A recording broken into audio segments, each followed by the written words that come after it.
ଦେଖନ୍ତୁ ଆଜି ଅଣ୍ଡାଲି ଜାମ୍ବାଲ ଏଇ ଗାଁରେ ଆଜି ଆମେ ଆସିଥିଲୁ। ଆଜି ଆମର ସୁଯୋଗ ଥିଲା କି ଆଜି ଆମର ଯେ ଜଙ୍ଗା ଦେବ ଅଛନ୍ତି ତାଙ୍କର ଆଶୀର୍ବାଦ ପାଇବା ପାଇଁ ସେ ଆମକୁ ନେଇକରି ଆସିଲେ। ମୁଁ ଧନ୍ୟବାଦ ଦେବା ପାଇଁ ଚାହିଁବି ଆମର ଗାଁ ଲୋକ, ଆମର ଯେ ପ୍ରେସିଡେଣ୍ଟ ଅଛନ୍ତି, ଆମର ସମିତି ମେମ୍ବର ଅଛନ୍ତି, ଆଉ ସମସ୍ତେ ଗାଁ ଲୋକ ସେ ମୋତେ ଏଇଠି ଡାକିଲେ। ଆଉ ମୁଁ ଜଙ୍ଗାଦେବରୁ ତାଙ୍କର ଆଶୀର୍ବାଦ ଆଜି ମୁଁ 35 ବର୍ଷ ପରେ ଏଇଠି ମାନେ ପ୍ରଥମ ଥର ଏଇଟା ମୋତେ ସୁଯୋଗ ମୁଁ ପାଇଛି। ଏବଂ ଗାଁ ଲୋକ ବି ଯେମାନେ ଅଛନ୍ତି ଏବେ ପୁରୁଣା ଯେ ଥିଲେ ମା ବାପା ବୁଜୁର୍ଗ ମାନେ ସେମାନେ ତ ଦେଖିଥିଲେ, କିନ୍ତୁ ମୋ ପାଇଁ ଏଇଟା ଫାର୍ଷ୍ଟ ଏକ୍ସପିରିଏନ୍ସ। ଆଉ ମୋତେ ବହୁତ ଭଲ ଲାଗିଲା ତାଙ୍କର ସାଙ୍ଗରେ ମିଶିବା ପାଇଁ।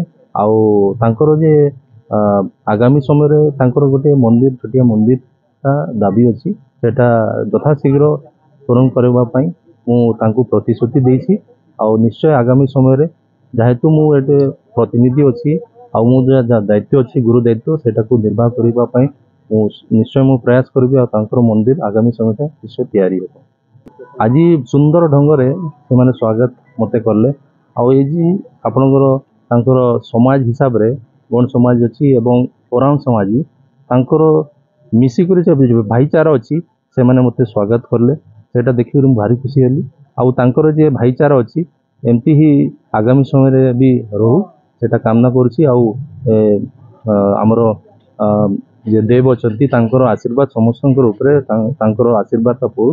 ଆଉ ସମସ୍ତଙ୍କ ଶାନ୍ତି ଶୃଙ୍ଖଳା ହିସାବରେ ଆଗାମୀ ସମୟରେ ଏଟା ବି ଆମର ଯେ ପୂଜା ଅର୍ଚ୍ଚନା ଅଛି ସେଇଟା ଭଲ ଭାବରେ ହଉ, ସେଇଟାକୁ ମୁଁ କାମନା କରୁଛି। ଏଇଟା ମୋ ପାଇଁ ପ୍ରଥମ ଥର। ଆଉ ମୁଁ ଯାହା ଅନୁଭବ କରିପାରିଲି ସେଇଟା ମାନେ ଯେ ଆଶୀର୍ବାଦ ହିସାବରେ ସେଇଟା ମୋତେ କହିଲେ ଗାଁ ଲୋକ କି ସେଇଟା କିଛି ଜଣା ପଡ଼ିବନି। ଆଉ ସତରେ ସେଇଟା କିଛି ଜଣା ପଡ଼ିଲାନି। ଆଉ ଯାହା ମୁଁ ଅନୁଭବ କଲି ମୁଁ ଭାରି ଖୁସି।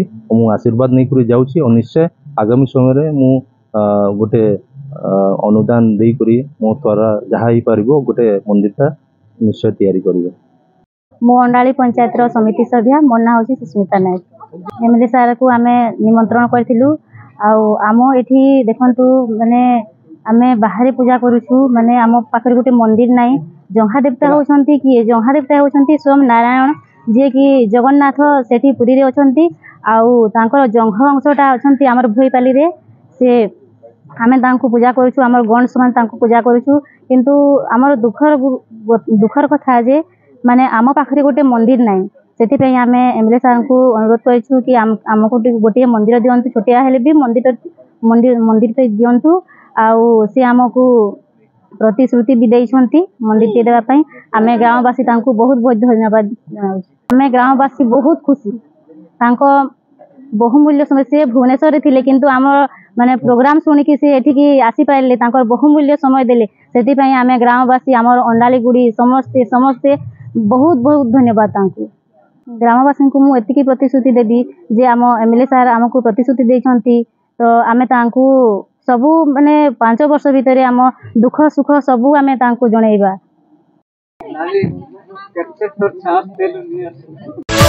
Yeah.